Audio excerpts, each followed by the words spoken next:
السلام علیکم ورحمۃ اللہ وبرکاتہ۔ الحمدللہ وحدہ والصلاۃ والسلام علی من لا نبی بعد۔ معزز سامعین، دین کی باتوں کا دل پہ اثر نہ ہونے کے کئی اسباب ہیں۔ حالانکہ دین فطرت ہے، جس طرح ہوا فطرت ہے، پانی فطرت ہے، روشنی فطرت ہے، زمین فطرت ہے، اس طرح دین بھی فطرت ہے۔ لیکن ہم مہینوں باتیں سنتے ہیں، ہفتوں باتیں سنتے ہیں، سالوں باتیں سنتے ہیں، لیکن دل کے اوپر وہ کاشت نہیں ہوتی، بیج اگتے نہیں ہیں۔ دین کی باتیں بیج کی طرح ہوتی ہیں اور دل زمینوں کی طرح ہوتے ہیں۔ اچھی زمین کون سی ہوتی ہے؟ جس پہ جو کاشت کیا جائے اگ جائے۔ قرآن مجید میں آتا ہے یوم لا ینفع مال ولا بنون الا من اتی اللہ بقلب سلیم۔ قیامت والے دن نہ مال کام آئیں گے، نہ اولاد کام آئیں گے، قلب سلیم کام آئے گا۔ قلب سلیم کون سا ہوتا ہے؟ جس پہ دین کی بات کا جو بیج گرے وہ اگ جائے۔ نماز کی بات کا، صبر کی بات کا، حیا کی بات کا، میراث کی بات کا، اچھی زمین کی طرح جو بیج ڈالیں وہ اگ جائے۔ یہ ہے قلب سلیم۔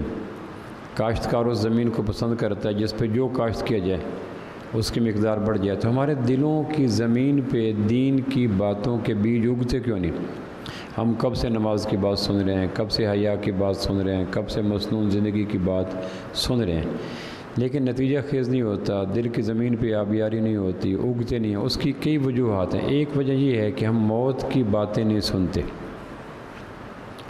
موت کی باتیں ایسی ہیں جیسے کاشتکار زمین کو بیج ڈالنے سے پہلے پانی لگاتے، جس کو وتر کہتے ہیں۔ خشک زمین ہوتی ہے، اس کی رگیں، اس کی شریانیں، اس کے ذرے، اس کا باطن اجڑا پڑا ہوتا ہے۔ پھر کاشتکار اس کو پانی لگاتا ہے۔ کاشتکار کے پانی لگنے کے بعد وتر آ جاتا ہے، ٹھنڈ پڑ جاتی ہے، زمین نرم ہو جاتی ہے۔ تو پھر اس کے بعد جب بیج پھینکتا ہے تو بیج کو زمین تک جڑیں ڈالنے کے لیے آسانی ہو جاتی ہے۔ اور اگر وہ زمین سخت ہو، کرخت ہو، شور ہو، تلخ ہو، کڑوی ہو تو پھر بیج کو جڑیں ڈالنے کے لیے مشکل ہوتا ہے۔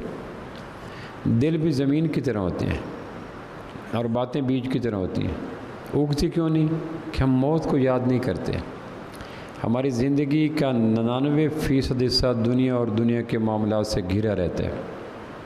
اگر ہم اپنے دماغوں کی ڈائری کا ایکس رے کریں کہ میرے دماغ ہر وقت کن باتوں کو سوچتا ہے، تو آپ حیران ہوں گے کہ 99.99% ہمارا دماغ دنیا اور دنیا کو۔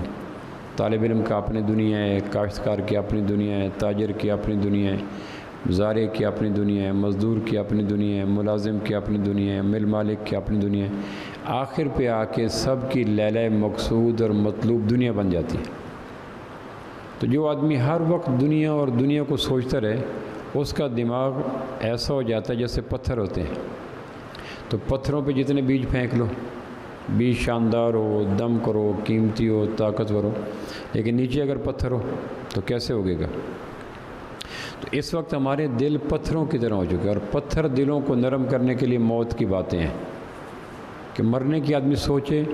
جس نے مرنا ہے اور مرنے کا سوچتا ہے اس کو دین کی باتوں پہ چلنا آسان ہو جاتا ہے، اور جس نے مرنا ہی نہیں، یعنی مرنے کا سوچنا ہی نہیں، اس کے لیے دین پہ چلنا مشکل ہو جاتا ہے۔ اس لیے چونکہ ہماری زندگی کے اکثر واقعات دنیا سے بھرے ہوتے ہیں، اور دنیا کو زیادہ سوچنے والا انسان حجر کی طرح ہوتا ہے، پتھر کی طرح ہوتا ہے۔ اب وہ جتنی محنت کر لے، بات کرنے والا قرآن کی بات کرے، حدیث کی بات کرے، آثار کی بات کرے، اخبار کی بات کرے، احوال کی بات کرے، حکمت کی بات کرے، دانائی کی بات کرے، عقل کی بات کرے، بے الا اللہ کی بات کرے، بے ایام اللہ کی بات کرے، تذکیر، اس پہ اثر نہیں ہوتا، کیونکہ دل سخت ہو چکے ہوتے ہیں۔ اور سخت دلوں کے اوپر جتنا بیج پھینکا جائے مؤثر نہیں ہوتا۔ اس لیے کبھی کبھی مجھے اور آپ کو دلوں کی نرمی کے لیے، دلوں کے وتر کے لیے، دلوں کی سختی کو نرمی میں بدلنے کے لیے، دین کی باتوں کو آباد کرنے کے لیے مجھے اور آپ کو کبھی کبھی دل کی زمین کو موت کا پانی لگانا چاہیے۔ مرنا ہے اور مجھے کسی کو فیس کرنا ہے۔ کل نفس ذائقۃ الموت، یہ قرآن مجید کی سب سے زیادہ دہرائی جانے والی آیتوں میں ایک آیت ہے۔ یہ تو ٹھیک ہو گیا، کل نفس ذائقۃ الموت، ہر نفس کو موت کا ذائقہ، ٹیسٹ لینا ہے۔ اس کے لیے نیک و بد، بادشاہ و گدھا برابر ہے، لیکن اگلا حصہ جو ہے ثم الینا ترجعون، اور پھر ہماری طرف لوٹ کے آنا ہے۔ اقبال کہتا ہے کہ پنچھی باغ میں آتا ہے، نغمے الاپتا ہے، پروں کو ہلاتا ہے، سر دیتا ہے، لوگ متوجہ ہو جاتے ہیں۔ پھر وہ پنچھی سمجھتا ہے کہ پورے باغ کی رونق اور بہار میرے نغموں کی وجہ سے ہے۔ جب میں اڑ جاؤں گا کلیاں مرجھا جائیں گی، پھول رو پڑیں گے، شاخوں کو ماتم ہوگا، مالی پیروں افسوس کرے گا، باغ کی رونقیں ختم ہو جائیں گی۔ اپنے نغموں اور پروں کی رنگت کی وجہ سے وہ سمجھتا ہے کہ پورے باغ کی رونق میں ہوں، لیکن جب اڑ جاتا ہے تو مالی کو یاد ہی نہیں ہوتا یہاں کو پرندہ آیا تھا، کلیوں کو پتہ ہی نہیں ہوتا۔ بس غنیمت جان لے جو دن بسیرا ہو گیا، آشیانہ شاخ گل پہ کب تیری میراث تھا، بس غنیمت جان لے جو دن بسیرا ہو گیا۔ سلسلہ ہستی کا ایک بحر ناپیدا کنار، اور اس دریائے بے پایاں کی موجیں ہیں ہزار۔ آہ کیا آئے ریاض دہر میں ہم کیا گئے، زندگی کی شاخ سے پھوٹے کھلے مرجھا گئے۔ تو جب وہ پنچھی اڑ جاتا ہے تو نہ شگوفوں کو کچھ ہوتا ہے، نہ پھولوں کو کچھ ہوتا ہے، نہ شاخوں کو کچھ ہوتا ہے، نہ باغوں کو کچھ ہوتا ہے، نہ مالی کو کچھ ہوتا ہے، صرف یہ ہے کہ کویا اڑ گیا۔ ہم بھی زندگی کے باغ میں ایک کسی شاخ پہ چہچہانے والے پنچھی ہیں، میں یہ ہوں، میں یہ ہوں، میں یہ ہوں، اور جب اڑ جاتے ہیں تو ہم سمجھتے ہیں شاید ساری شاخیں اداس ہو جائیں گی۔ 4 دن بعد قبرستان کے قبروں کے گرے ہوئے کتبوں کو سیدھا کرنے والا بھی کوئی نہیں ہوتا۔ جب یہ اس قسم کے تلخ حقائق کا میٹھا پانی دل کی زمین پہ جاتا ہے تو سنگ دلی نرم دلی بن جاتی ہے۔ دین کی باتیں ان کے لیے مؤثر ہیں جنہوں نے مرنا ہو، اور جس نے جینا ہو، ترقی لینی ہو، اگلا پلاٹ، اگلا پروجیکٹ، اگلا گریڈ، اگلا عہدہ، اگلا مکان، اگلا گھر، اگلی زمین، اگلا پیسہ، اس کے لیے دین کی باتیں بیکار ہو جاتی ہیں۔ تو 99% اس وقت پاکستان میں دین کی باتوں کے غیر مؤثر ہونے کا سبب یہ ہے کہ ہم دین کو سوچتے نہیں، موت کو نہیں سوچتے، دنیا اور دنیا کی ہوس میں بھرے ہوئے ہیں۔ آج میں جو ایک اہم بات عرض کرنا چاہتا ہوں، جس کے لیے ممکن ہے اللہ کرے وہ کچھ ہمیں فائدہ ہو، میں نے چند باتیں اس لیے عرض کی موت کے حوالے سے کہ جب تک ہم مرنے کے اپنے آپ کو قابل نہیں سمجھتے تب تک دین کی باتوں کے اگنے کا امکان کم ہو جاتا ہے۔ کاشتکار جس کو اوسط درجے کا دماغدار کہتے ہیں، جٹ آدمی، زمیندار آدمی، پڑھائی سے دور، سکولوں سے دور، لائبریری سے دور، حکمت سے دور، دانش قدوں سے دور، زمین ہے، فصل ہے، انگوٹھا چھاپ ہے، کھیت ہیں، کھلیان ہے، پانی ہے، اوسط درجے کا دماغ، وہ بھی یہ غلطی نہیں کرتا کہ خشک زمین کے اوپر بیج بھی کھیر دے۔ گندم ہے، کاٹن ہے، پیاز ہے، کوئی بھی بیج بھی کھیرے گا تو پہلے زمین کی سختی کو نرم کرنے کے لیے اور زمین کے اندر نرم و نازک جڑوں کو پیوست کرنے کا انتظام کرنے کے لیے وہ کیا کرے گا، زمین کو پانی لگائے گا، وتر رہے گا، رگیں نرم ہوگی، شریانیں نرم ہوگی، باطن ٹھنڈا ہوگا، پھر اس کے بعد وہ میرا پھیر کے بیج ڈال دے گا۔ دلوں کی زمین پہ قرآن و سنت کا بیج پھینکنے سے پہلے دلوں کی زمین کو موت کے پانی سے نرم کیا جائے۔ یہ جو خود فریبی ہے کہ جس دن میں چلا گیا کائنات میں یہ ہو جائے گا، کچھ بھی نہیں ہوگا، ایک پتا جھڑ جائے گا، ایک پنچھی باغ سے اڑ جائے گا، اور کوئی شگوفہ، کوئی پھول، کوئی غنچہ، کوئی شاخ، کوئی ٹہنی میرے غم میں سوگوار نہیں ہوگی۔ کتنے شاخوں پہ نغمے الاپتے ہیں، اور اس کے بعد اڑ جانے کے بعد درختوں کو، مالیوں کو، شاخوں کو، غنچوں کو پتہ نہیں ہوتا۔ تو جس دن میں اور آپ اڑ گئے اس دن کسی کو پتہ نہیں ہوگا، ایک اعلان ہوگا، اور ممکن ہے ہماری موت کا کسی کو پتہ مہینوں بعد چلے۔ جس طرح یہ تلخ تجربے ہوتے ہیں، فلاں کا کیا حال ہے کہ وہ تو فوت ہو گیا، کب فوت ہوا؟ 6 مہینے پہلے، ہو پتہ نہیں چلا۔ اب تو زیادہ سود فراموشی کا ماحول آ رہا ہے، موبائل کے آنے کے بعد، نیٹ کے آنے کے بعد ہے دل کے لیے موت، مشینوں کی حکومت، احساس مروت کو کچل دیتے ہیں آلات، ایک تنہائی کا ماحول ہے، اپنی ذات میں گم رہنا، موبائل میں گم رہنا، بے جان مشینوں میں گم رہنا، اس کے بعد دلوں کے اندر وہ دلوں میں نرمی، نرماہٹ، پیار رہا ہی نہیں۔ تو عین ممکن ہے کہ ہماری موت کی خبر کسی کو 6 مہینے بعد ملے۔ تب تک ہمارے عزیز، میرا ایک دوست فوت ہوا، جاپان میں فوت ہوا، پاکستان میں ڈیڈ باڈی لائی گئی، پھر ہم سوچتے تھے، ہم بڑا وہ اکٹھا گپ شپ تھی، پھر ہم سوچتے تھے اس کی قبر پہ جایا کریں گے، پہلی دفعہ گیا، اس کے بعد دوبارہ جا نہ سکے، یہیں جھانگ روڈ کے قبرستان پہ۔ پھر ایک دفعہ کچھ دوست کے ذریعے گیا تو ہمیں پتہ نہیں چلا کہ عامر کی قبر کہاں تھی۔ محفلوں کی شمع تھی، محفلوں کی جان تھی، کشادہ مزاج آدمی تھا، گپ تراش آدمی تھا، آ جاتا تو محفل کشت زعفران بن جاتی۔ پھر اس کی قبر کے پتہ نہ چلا، بتاتا باغباں رو رو یہاں غنچہ یہاں گل تھا، یہاں غنچہ یہاں گل تھا۔ چمن کے تخت پر جستم شہ گل کا تجمل تھا، ہزاروں بلبلوں کی فوج تھی، ایک شور تھا غل تھا، عجب آئے دن خزاں کے کچھ نہ تھا جز خار گلشن میں، بتاتا باغباں رو رو یہاں غنچہ یہاں گل تھا، یہاں غنچہ یہاں گل تھا۔ ہم دیر تک اس کی قبر ڈھونڈتے رہے، قبر کی شناخت ہی ختم ہو گئی۔ تو جب قبر کی شناخت نہ رہی دوبارہ کون جائے؟ تو عن قریب ہم اس منزل سے دو چار ہونے والے ہیں۔ پیدا نہ ہوتے تو نہ مرتے، پیدا ہوا مجبوری ہے، مرنا ضروری ہے۔ تو یہ موت کی یادیں، موت کی باتیں، موت کے واقعات، موت کے تذکرے، مرنے والوں کی باتیں، یہ دل کی زمین کو نرم کرتی ہیں، میرا لگاتی ہیں، وتر دیتی ہیں، جس کے بعد نماز کا بیج، زکوٰۃ کا بیج، حیا کا بیج، اخلاق کا بیج، صبر کا بیج، تقوی کا بیج، توبہ کا بیج، پاکیزگی کا بیج سارے اگاتے ہیں۔ پتھر پہ کوئی بیج نہیں اگتا۔ ابن القیم رحمۃ اللہ علیہ اسلامی تاریخ کا ایک بڑا معتبر نام ہے۔ ابن تیمیہ کے شاگرد ہیں، 691 ہجری میں پیدا ہوئے، 751 ہجری میں فوت ہو گئے، 60 سال عمر پائی۔ ابن کثیر کے کلاس میں ہیں۔ اسلام کی 14 صدیوں میں اگر ایسے لوگوں کی فہرست تیار کی جائے جنہوں نے اسلام پہ بے پناہ خدمات کی تحریری انداز میں، تو ان ناموں میں ابن القیم جوزی کو بھی شامل کرنا پڑے گا۔ مفسر ہیں، محدث ہیں، فقیہ ہیں، واعظ ہیں، صوفی ہیں، مجاہد ہیں، ذاکر ہیں، عابد ہیں، شاعر ہیں۔ شاید دین کا کوئی شعبہ جہاں ابن القیم رحمہ اللہ کی قلم نے گردش نہ کی ہو۔ شمس الدین نام، 60 سال عمر۔ آج بھی کوئی مفسر ابن القیم کے بغیر، کوئی محدث ابن القیم کے بغیر، کوئی فقیہ ابن القیم کے بغیر اپنی مکمل نہیں کر سکتا۔ ان کی ایک کتاب ہے الداء والدواء، بیماری اور اس کا علاج، الداء والدواء۔ اس میں ایک سوال اٹھایا ہے، وہ سوال بڑا خوبصورت ہے، وہ میں آپ کے سامنے رکھنا چاہتا ہوں۔ سوال بڑا خوبصورت ہے، اور اس سوال کو مختلف اینگل سے، مختلف اسلوب سے، مختلف انداز سے، مختلف منہج سے ابن القیم جوزی نے اٹھایا ہے، اور ہمیں دعوت فکر دی ہے کہ سوال کا جواب دو۔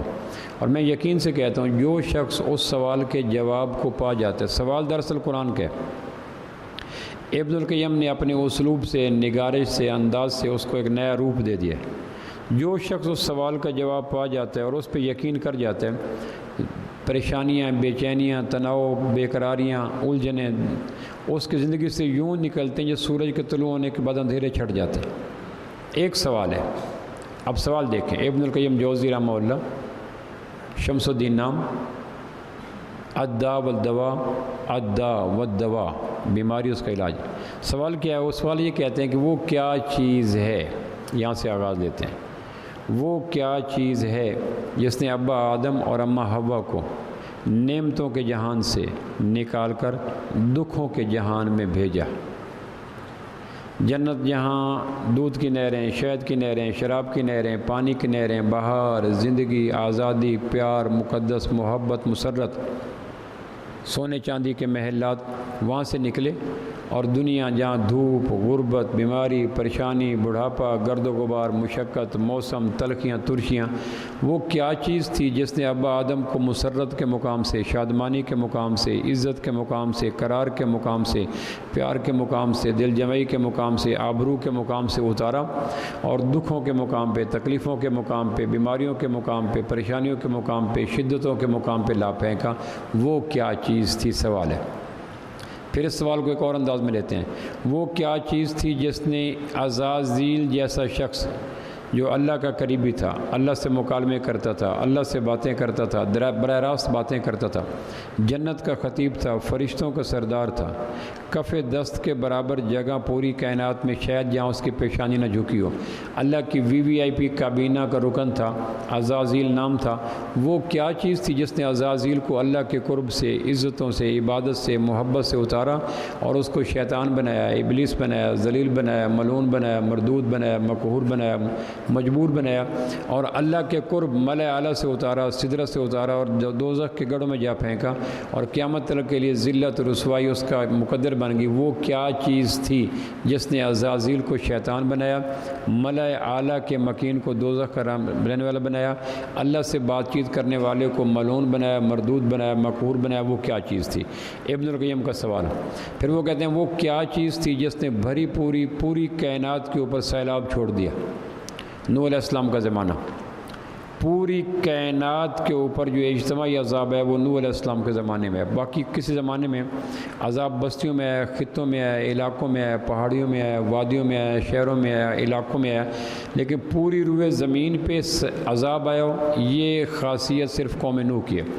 ابن القیم کہتے ہیں وہ کیا چیز تھی جس نے نوح علیہ السلام کے دور میں پوری بستیوں کے اوپر سیلاب بھیجا؟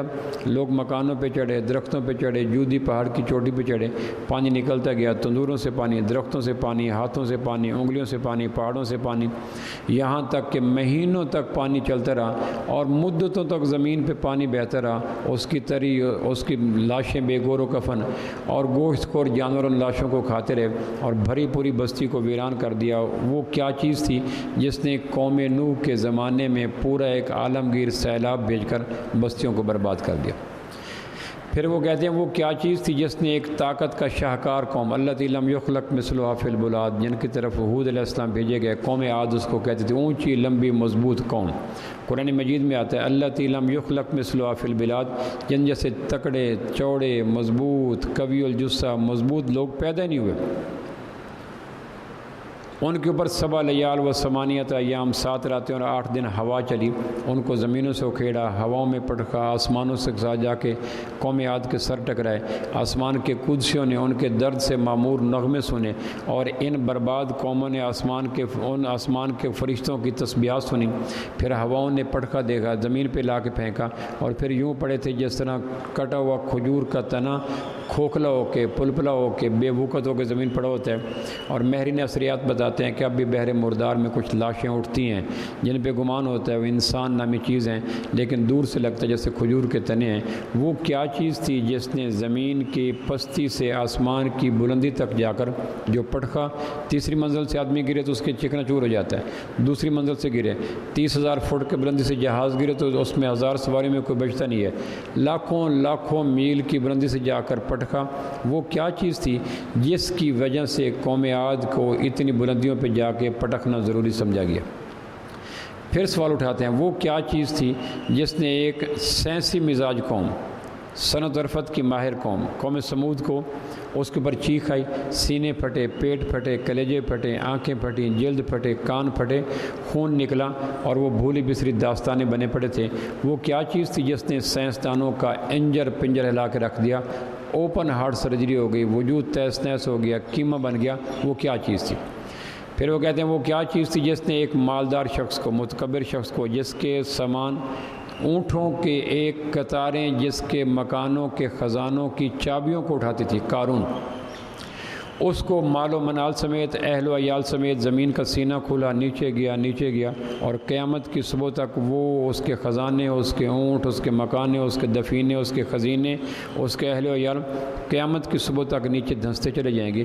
وہ کیا چیز تھی جس نے اتنے مالدار شخص کو زمین کی گہرائیوں میں پست ہو کر دھکیلنے پہ مجبور کر دے؟ ابن القیم کہتے ہیں وہ کیا چیز تھی؟ پھر کہتے ہیں وہ کیا چیز تھی جس نے فرعون جیسے متکبر شخص کو، انا ولا غیری شخص کو، انا ربکم الاعلی کا دعویٰ کرنے والے شخص کو، نیل میرا، مصر میرا، نہریں میری، ملک میرے، خزانے میرے، سونے میرے، چاندی میرے، جو چاہوں کروں، میرا کسی کو اختیار نہیں، پھر اس کو نیل کی لہروں کے حوالے کیا، لہروں نے پٹک کے مارا، وہ اور اس کے متبعین نیل کی لہروں کا رزق بن گئے، آج بھی مصر کے اندر اس کی لاش پڑی ہے۔ وہ کیا چیز تھی جس نے ایک تخت کے والی کو خاک نشین بنایا، لہروں میں غرق کیا، پٹخا اور آج عبرت کا نشان بنا پڑا؟ وہ کیا چیز تھی جس نے بحیرہ کلزم کے کنارے آباد ماہی گیروں کو بندر بنا دیا؟ دیکھو ابن القیم کو اسلوب سارا قرآن سے نکل رہا ہے، لیکن اسلوب، انداز، منہج، فوٹو، فرنٹ کے، بیک کے، دور کے، قریب کے، ایک سوال کو روٹیٹ کر کر کے ابن القیم ایک سوال ذہن میں ڈالنا چاہ رہا ہے کہ لوگ سوچیں کہ وہ کیا چیز تھی جس نے بحیرہ کلزم کے کنارے پہ آباد بستیوں کے رہنے والوں کو، ماہی گیروں کو بندر بنایا۔ انہوں نے منہ نوچے، چیخے چلائے اور 3 دن کے بعد اسی لہروں کا رزق ہو گیا۔ وہ کیا چیز تھی؟ وہ کیا چیز تھی جو ایکسپورٹ امپورٹ کاروبار کرنے والے قوم شعیب کو برباد کر گئی؟ دنیا کے بڑے بڑے مارٹ، بڑی بڑی فیکٹریاں، بڑے بڑے پلازے، بڑے ایکسپورٹ امپورٹ کا بزنس، ان کی تجارتی شاہراہیں آباد، دنیا کی منڈیوں پہ قبضہ، اونٹ ان کے سامان لے کے چلتے تھے، بار بردار جانور ان کے سامان کبھی فلسطین لے کے جا رہے ہیں، کبھی بحرین لے کے جا رہے ہیں، کبھی عمان لے کے جا رہے ہیں، کبھی عقبہ لے کے جا رہے ہیں، کبھی کہیں لے کے جا رہے ہیں، اور دنیا کی منڈیوں پہ چھائے ہوئے گنجوں کو کنگھی بیچنے والے، اندھوں کو اینک بیچنے والے، دونوں ہاتھوں سے کمانے والے اور لوگوں پہ ظلم کرنے والے، عین دوپہر کے وقت شہاب ثاقب برسے، کالا بادل ہے، بجلیاں کڑکی، اس میں سے بادل برسے، یالہ باری کی بجائے اس میں بڑے بڑے انگارے برسے، پتھر برسے، اور ان کو اپنی دکانوں میں، ٹھیوں میں، اپنے مکانوں میں تباہ و برباد کر دیا۔ ابن القیم کہتے ہیں وہ کیا چیز تھی جس نے یہ رول پلے کیا؟ قوم عاد، قوم سمود، قوم شعیب، قوم طبع، قوم فرعون، قوم نمرود، ابلیس، اب آدم علیہ السلام، وہ کیا چیز تھی جنہوں نے ان چیزوں کے اوپر یہ تبدیلیاں کی؟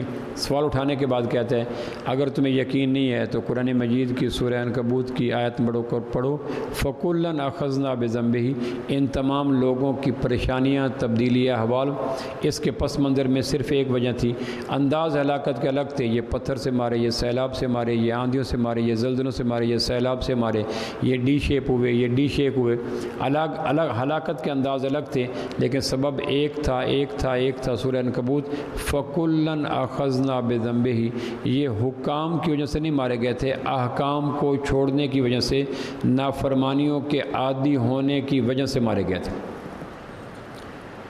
انسانی بستیوں کے لیے، صحت کے لیے، عزت کے لیے، آبرو کے لیے، سکون کے لیے، اولاد کے لیے، خزانوں کے لیے، دفینوں کے لیے، محبت کے لیے، وقار کے لیے، قرار کے لیے، گناہ سے زیادہ کائنات میں مضر چیز کوئی نہیں۔ تیزاب ایک چہرے کو جلائے گا، سانپ 2 آدمیوں کو مارے گا، آگ بستی کو بھسم کر دے گا، سیلاب خطوں کو ہلاک کر دے گا، زلزلہ خاص بیلٹ کے مکانوں کے مکینوں کو اپنے مکانوں میں لاش قبر بنا دے گا، لیکن گناہ وہ نحوست ہے، وہ ایٹم بم ہے۔ ریت کے ذروں کے برابر ایٹم بم گریں تو شاید زمین پہ اتنی ہلاکت نہ ہو جتنے گنہگار وجود انسانی زمینوں کے لیے ہلاکت ہوتا ہے۔ اگر اس قرآن کی تشخیص پر، ابن القیم کے سوال پر اور قرآن کے اس جواب پر یقین آ جائے، اور ہر شخص کہے کہ میں نے آنکھ سے، کان سے، زبان سے، دماغ سے، خیالات سے، اعتقادات سے، سوچ سے، جذبوں سے، معقولات سے، مشروبات سے گناہ کو، سنڈی کو، حت المقدور نکالنے کی کوشش کرنی ہے، گناہ کی جڑی بوٹیوں کو کھیڑنا ہے، تو بستیاں جنت کا نمونہ بن جائیں۔ میں پھر عرض کرتا ہوں، حکام کے بدلنے سے حالات نہیں بدلتے، احکام پر چلنے سے حالات بدلتے۔ حکام ہمارے پاکستان میں کب سے بدل رہے ہیں، کب سے آ رہے ہیں، کب سے جا رہے ہیں۔ ہر آنے والا حاکم پچھلے حکمرانوں کی ساری 4 شیٹ کو پیش کر دیتا ہے۔ ابھی یہ حکمران ہے، یہ سارا اپنا ملبہ پچھلے حکمران پہ گرا رہے ہیں، پچھلے حکمران ہے، اس نے سارا ملبہ پچھلے حکمرانوں پہ ڈال دیا۔ یہ ایک روش ہے جس میں چل رہے ہیں۔ اپنی تعمیر اٹھاتے تو کوئی بات بھی تھی، تم نے ایک عمر گنوا دی میری مسماری میں۔ ہر آنے والا حکمران تباہیوں کو، ناکامیوں کو، بربادیوں کو، قرضوں کو، جبر کو، تھکن کو پچھلے حکمرانوں پہ ڈال کر خود نئے عزم سے قرض لینا شروع کر دیتا ہے۔ حکام کے بدلنے سے حالات نہیں بدلتے، احکام پر چلنے سے حالات بدلتے ہیں۔ کاش قرآن کی یہ تشخیص سمجھ آ جائے تو ہمارے حالات بن جائیں۔ اب سوال ابن القیم کا جواب یہ ہے کہ گناہ، نافرمانی، معصیت، اللہ کے حکم کا توڑنا، نبیوں کے خلاف چلنا، آسمانی کتابوں کے مخالف زندگی گزارنا، یہ وہ روش ہے، یہ وہ طریقہ کار ہے، یہ وہ لائف سٹائل ہے، یہ وہ اسلوب حیات ہے جو بستیوں کو برباد کرتا ہے، زلزلوں کو دعوت دیتا ہے، بجلیوں کو کھینچ لاتا ہے، آسمان سے شہاب ثاقب برساتا ہے، زمین کے زلزلے جاگ اٹھتے ہیں، نفرتیں عام ہو جاتی ہیں، بد کردار حکمران آ جاتے ہیں، موسم سخت ہو جاتے ہیں، حدتیں خراب ہو جاتی ہیں، بارشیں بند ہو جاتی ہیں، چیزیں مہنگی ہو جاتی ہیں۔ ان تمام پریشانیوں کے پس منظر میں نافرمانیوں کا توڑ کیا ہے؟ تو 2 توڑ ہیں۔ موسیٰ علیہ السلام کا جواب بڑا خوبصورت ہے۔ 2 توڑ ہیں نافرمانیوں کے زہر کے۔ آگ لگ رہی ہے تو اس کو بجھانے کے لیے ریت ڈال دو، اس کو بجھانے کے لیے پانی ڈال دو۔ گناہوں کی آگ لگ چکی ہو دیہاتی کو، شہری کو، مزدور کو، مالک کو، آجر کو، اجیر کو، زارع کو، مزارع کو، غریب کو، امیر کو، کوٹھیوں والوں کو اور خانہ بدوشوں کو، جب گناہ کی آگ لگ چکی ہو تو گناہ کی آگ کو بجھانے کے دو طریقے ہیں۔ جس طرح آگ بجھانے کے لیے ریت پھینک دو، پانی پھینک دو، آگ اللہ چاہے تو بجھ جائے گی۔ آگ عقائد میں آ جائے، گناہ کی عبادات میں آ جائے، معاملات میں، دو طریقے ہیں۔ دو طریقے اگر آ جائیں تو گھروں سے آگ بجھنا شروع ہو جاتی ہے۔ بچے دو ہی اچھے یہ نہیں ہوتا، بچے نیک اچھے۔ گھر میں سب سے بڑی بات یہ ہے کہ میرے ماتحت میری بیوی ہے، میرے بچے ہیں، ان کے وجود پہ گناہ کی پالیسی نہ ہو۔ قرآن مجید میں آتا ہے قیامت والے دن مجرم کہیں گے کانوا یصرون علی الحنث العظیم، ہم نے گناہوں کو پالیسی بنایا ہوا تھا۔ گناہ کا ہو جانا یہ کوئی بڑی بات نہیں ہے، گناہ کو پالیسی بنانا، تسلسل کرنا شروع کیا اور مرتے دم تک گناہ ساتھ لے کے مر گیا، لیکن گناہ پھر بھی نہ مرا۔ یہ ہے خوفناک صورتحال کہ گناہ کو پالیسی بنا کے مرنا۔ اب گناہ کا زہر ہے، اس کا تریاق کیا ہے؟ گناہ تیزاب ہے، اس کو دھونے کے طریقے کیا ہیں؟ گناہ آگ ہے، اس کو بجھانے کا طریقہ کیا ہے؟ تو موسیٰ علیہ السلام نے دو باتیں کی، ایک تقوی، ایک نماز۔ یہ دو چیزیں، دو ٹیبلٹ ہیں، کیپسول ہیں، سیرپ ہیں، انجیکشن ہیں، پانی ہیں، ریت ہیں۔ اگر گنہگار فرد ہو، گنہگار بستی ہو، گنہگار خاندان ہو، گنہگار علاقہ ہو، گنہگار ملک ہو، اگر یہ دو چیزوں کا استعمال کیا جائے تو اللہ کی ذات سے امید نہیں، یقین ہے، کلیم اللہ کا آزمایا ہوا نسخہ ہے کہ جس فرد میں، جس بستی میں، جس علاقے میں تقوی آ جائے اور نماز ٹھیک ہو جائے، اس بستی کے اندر سے گناہ اکھڑنے شروع۔ تقوی کسے کہتے ہیں؟ مجھے اللہ دیکھ رہا ہے، اس احساس کے ساتھ زندگی گزارنا کہ مجھے اللہ دیکھ رہا ہے۔ ایک آدمی کھڑا تھا ریلوے اسٹیشن پر، تو اس کے پاس گنے تھے اتنے میں، وہ جو ٹکٹ کلیکٹر ہوتا ہے وہ اس نے پہچان لیا کہ یہ تو فلاں بزرگ ہیں۔ اس نے کہا جی آپ نے کہاں جانا ہے؟ کہ فلاں جگہ جانا ہے۔ کہ اچھا لائیں۔ اس نے کہا گنوں کا وزن کرو۔ اس نے کہا میں ساتھ ہوں، گھبرائے نہیں۔ کہ آپ نے کہاں تک جانا ہے؟ کہ فلاں اسٹیشن تک میں نے جانا ہے۔ کہ میں نے اور سے آگے جانا ہے۔ کہنے کہ آگے جو کلیکٹر آئے گا، ٹی ٹی آئے گا، میں اس کو کہہ دوں گا کہ اس نے کہاں تک جانا ہے؟ کہ اس نے وہاں تک، کہ میں نے اس سے آگے جانا ہے۔ کہنے کہ آپ نے آگے کہاں تک جانا ہے؟ کہ میں نے آخرت تک جانا ہے۔ ہر آدمی کے پاس گنے ہوتے ہیں، ہر آدمی کو گارڈ آتا ہے، لیکن ہر آدمی کے پاس یہ کہنے کا جواب نہیں ہوتا کہ میں نے بڑا دور تک جانا ہے۔ دنیا کے ریلوے اسٹیشن کا گارڈ کہاں تک جائے گا؟ گنے تو میرے پاس ہیں۔ اب وہ بزرگ کہہ رہے ہیں کہ گنے بھی ہیں، گارڈ بھی ہے، گارڈ اگلے گارڈ کو، وہ اگلے گارڈ کو، اگلے گارڈ کو لے کر لگے، میں نے تو گنے لے کے جانے ہیں، کیا آخرت تک؟ آخرت تک گارڈ کون سے چلے گا؟ کہنے کہ وہاں گارڈ کو نہیں چلیں گے۔ کہنے کہ پھر مہربانی کرو میرے گنوں کا وزن کرو، مجھے کسی کو منہ دکھانا ہے۔ یہ تقوی ہے۔ یہ اگر احساس پیدا ہو جائے تو تنہائیوں میں، تجارتوں میں، غلہ منڈیوں میں، سبز منڈیوں میں، کھیتوں کھلیانوں میں گناہ آ نہیں سکتا، چونکہ اللہ دیکھ رہا ہے۔ انسانی کوئی تدبیر ایسی نہیں ہے جو دنیا کے ہر گنہگار کو اس کی تنہائیوں تک اس کی اپروچ ہو نہیں سکتا۔ کبیر والے کے علاقے سے میں گزر رہا تھا، وہاں لوگ آم کی پیٹیاں پیک کر رہے تھے آم کے موسم میں۔ وہ میرے دوست کا آم تھا، میں باغ تھا، میں چلا گیا۔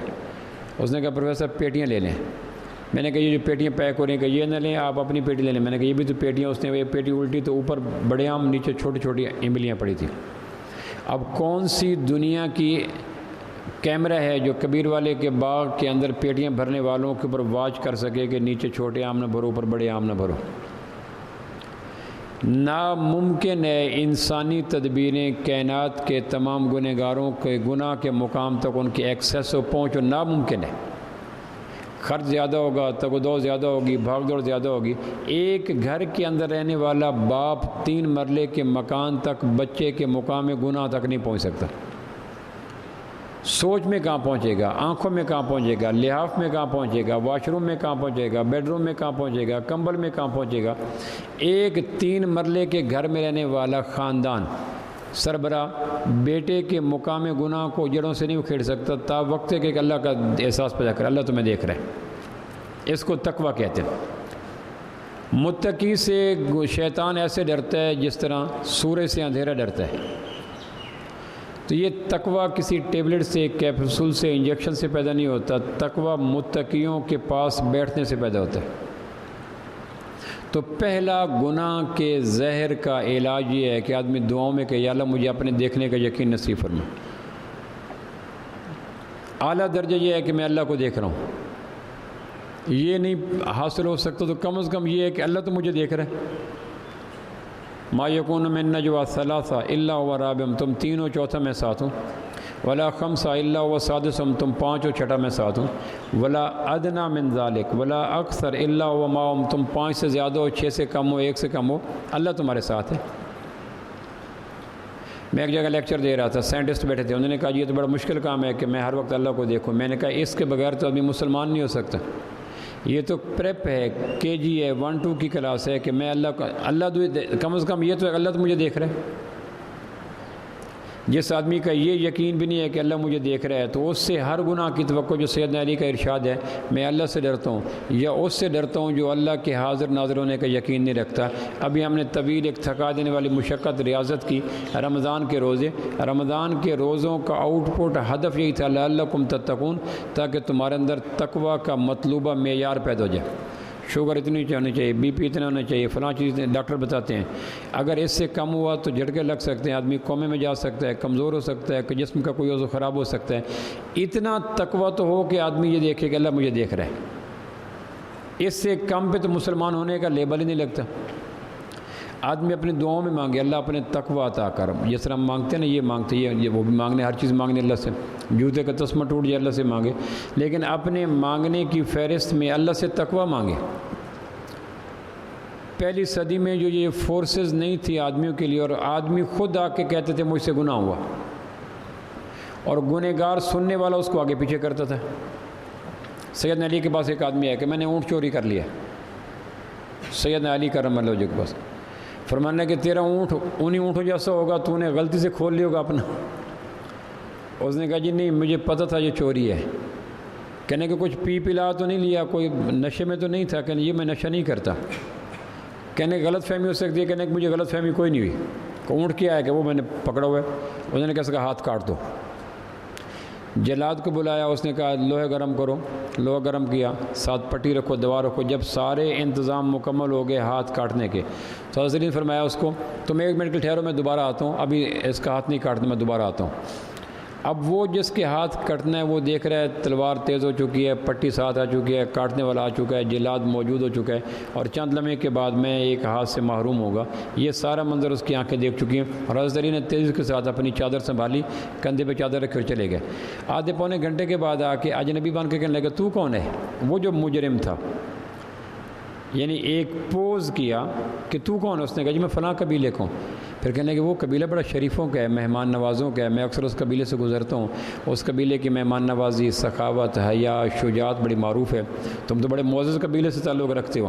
اور اس کے ذہن سے یہ نکال دیا کہ یہ جو تیرا ہاتھ کا قتل ہونا اور یہ جلاد کا بلانا یہ سارا مجھے پتہ ہے، یوں ظاہر کیا جیسے مجھے پتہ ہی نہیں۔ تو کیسے آیا؟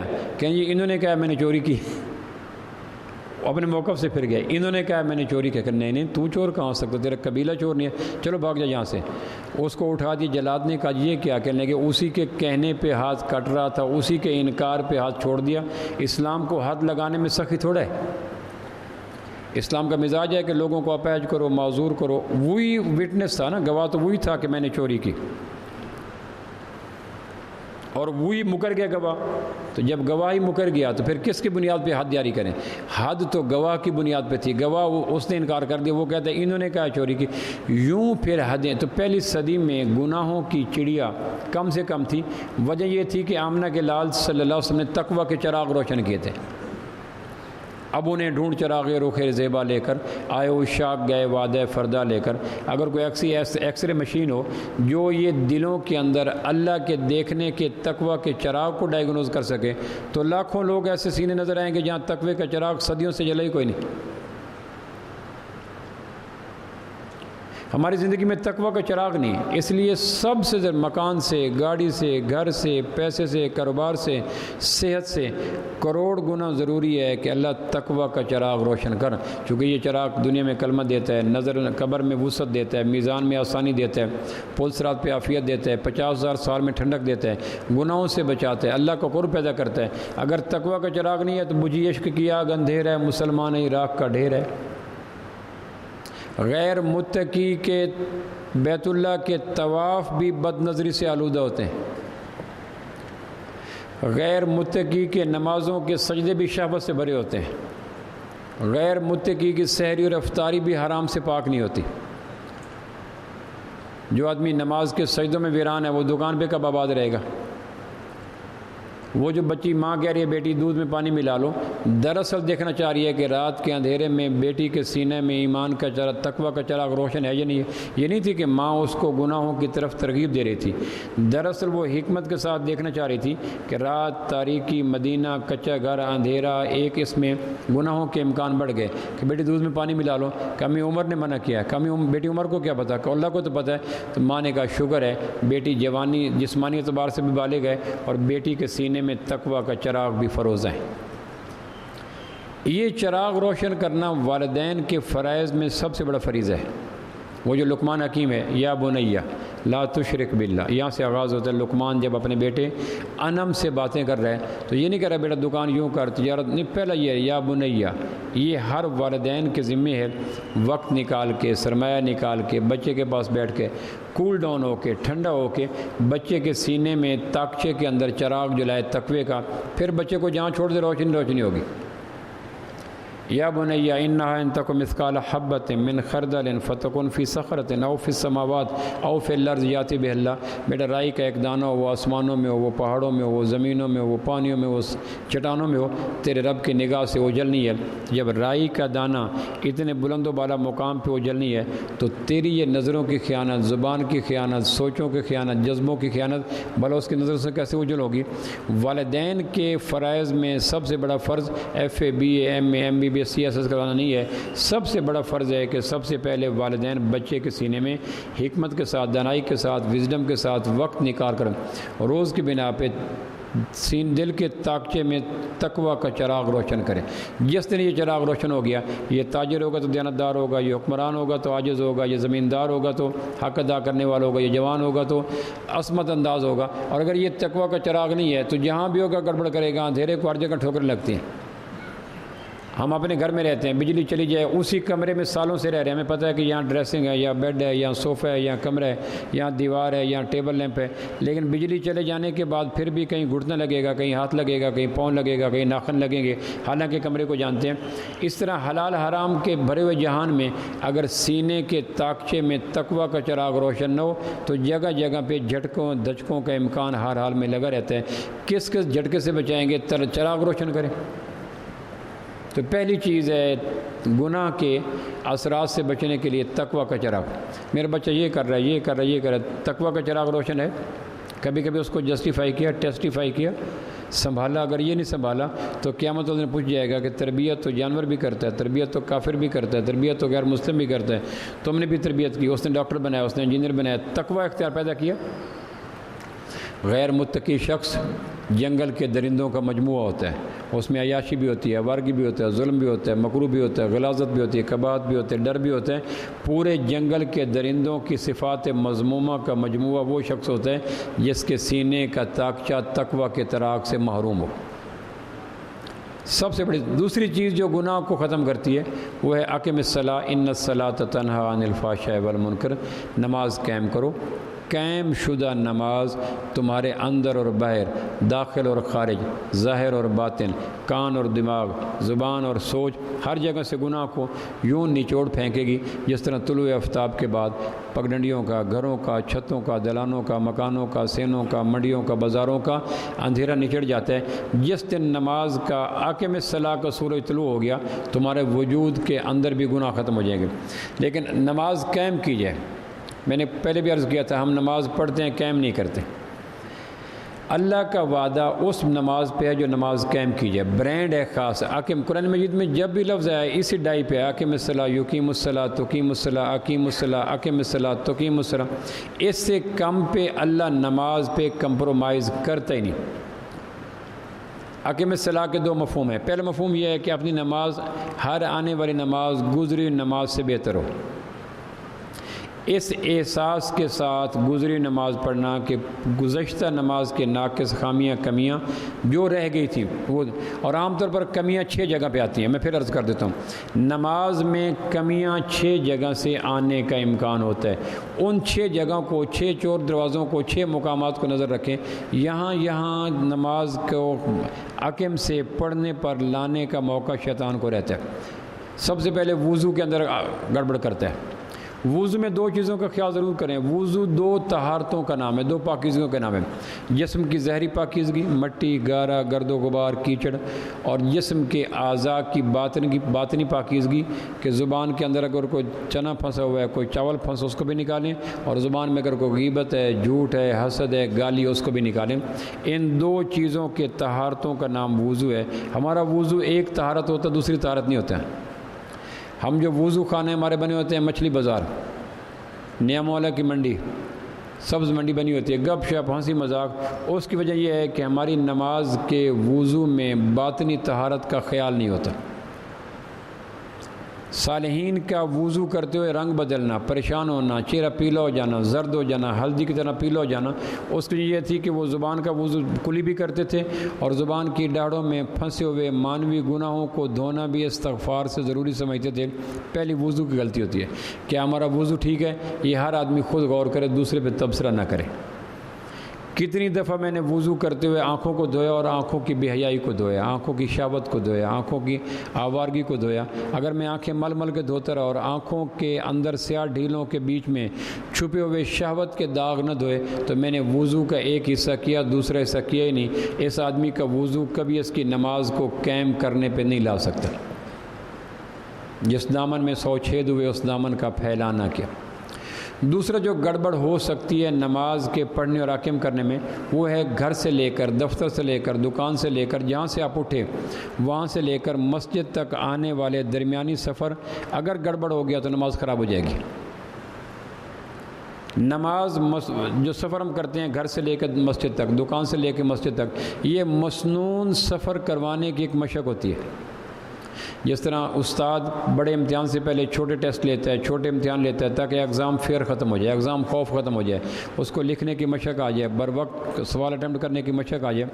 قدرت انسانوں کو اپنے محبوب کے طریقے پہ چلانے کی مشق کرنے کے لیے کہتی ہے 5 دفعہ مسنون طریقے سے چل کے مسجد میں جانا سیکھو.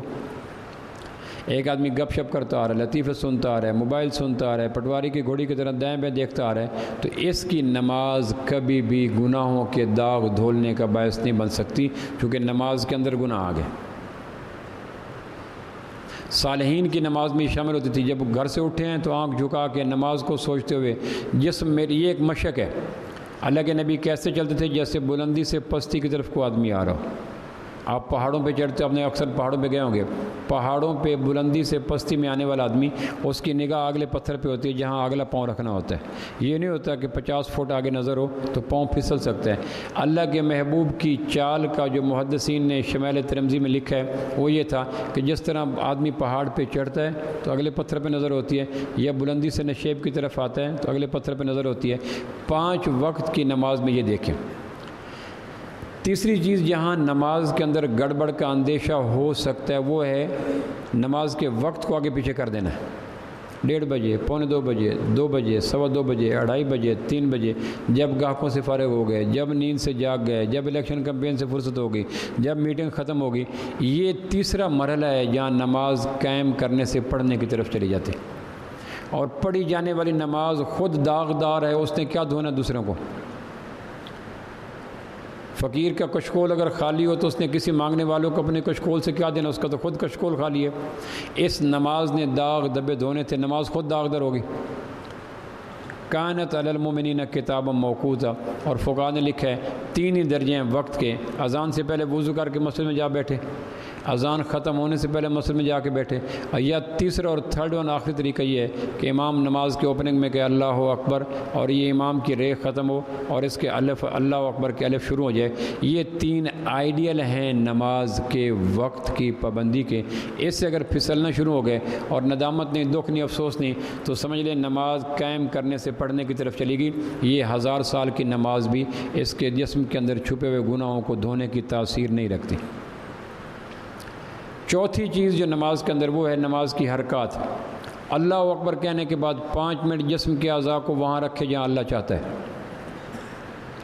ایک آدمی نماز کے اندر آنکھیں اٹھا کے کھڑا ہے تو بازار میں کیسے جھکائے گا؟ ایک آدمی نماز کے اندر کھجلی کر رہا ہے، خارج کر رہا ہے، دائیں بائیں کر رہا ہے، تو وہ تولتے ہوئے کیسے صحیح ترازو پکڑے گا؟ نماز کے 5 منٹ کی جو آدمی پابندی نہیں کر سکتا، وہ گھنٹوں جا کے دکان پہ، اسمبلی فلور پہ، آفس میں، بازار میں کیسے شریعت کی پابندی کرے گا؟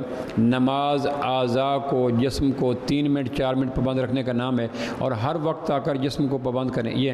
اور جو آدمی نماز کے اندر اوپر دیکھ رہا ہے، دائیں دیکھ رہا ہے، بائیں دیکھ رہا ہے، خارج کر رہا ہے، کپڑے درست کر رہا ہے، تو بی شور اس کی نماز کمزور سے کمزور تر ہوتی چلی جا رہی ہے۔ اور 5واں طریقہ یہ ہے کہ نماز کے اندر خیالات کو آلودہ کرتے ہیں۔ میں جو سر بسجدہ ہوا، کبھی تو زمین سے آنے لگی صدا، تیرا دل تو ہے صنم آشنا، تجھے کیا ملے گا نماز میں۔ یہ پہلی چیز ہے نماز کے قائم کرنے کی۔ اور دوسری یہ ہے، ہفتے میں ایک بے نمازی کو تو نمازی بنائیں۔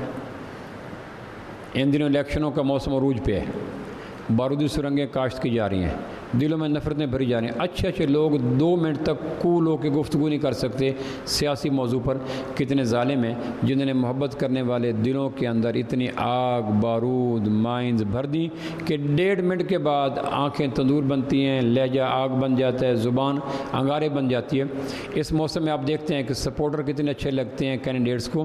اسی طرح کوشش کریں کہ ایک ہفتے میں ایک بے نمازی کو اللہ کے حضور جھکانا اپنے مقصد حیات میں شامل کریں۔ یہ 2 چیزیں ہو گئی تو عاقم الصلاۃ ہو جائے گی۔ اللہ کا تقوی، گناہ کے آگے دیوار چین بنتا ہے، اور عاقم الصلاۃ اپنی ہارانے والی نماز کو گزری ہوئی نماز سے بہتر بنانے کی مشق، اور اپنے وجود سے بیٹے کو، بہو کو، داماد کو، بھانجے کو، بھتیجے کو، ملازم کو، افسر کو، کلیگ کو، محلے دار کو، ایک آدھ آدمی میری وجہ سے نمازی بن جائے، میری پگڑی اس کے سر پہ، پاؤں پہ چلی جائے، میرا ہاتھ اس کے داڑھی پہ چلا جائے، میرا دسترخوان اس کے لیے بچ جائے، میری منت زور زر زاری۔ اس کا ثبوت کے طور پر اگر ایک بے نمازی اللہ کے حضور جبین جھکانے والا بن گیا تو میری نماز عاقم الصلاۃ بن جائے گی۔ عاقم الصلاۃ ان الصلاۃ تنہی عن الفحشاء والمنکر، سورہ 21ویں پارے کی پہلی آیت ہے، اتل ما اوحی الیک من الکتاب وعاقم الصلاۃ ان الصلاۃ تنہی عن الفحشاء والمنکر۔ قرآن پہ یقین کرو، اللہ پہ یقین کرو۔ جس دن تمہاری نماز قائم ہوگی، تمہارے وجود سے گناہوں کے داغ خود بخود دھلنا شروع ہو جائیں گے۔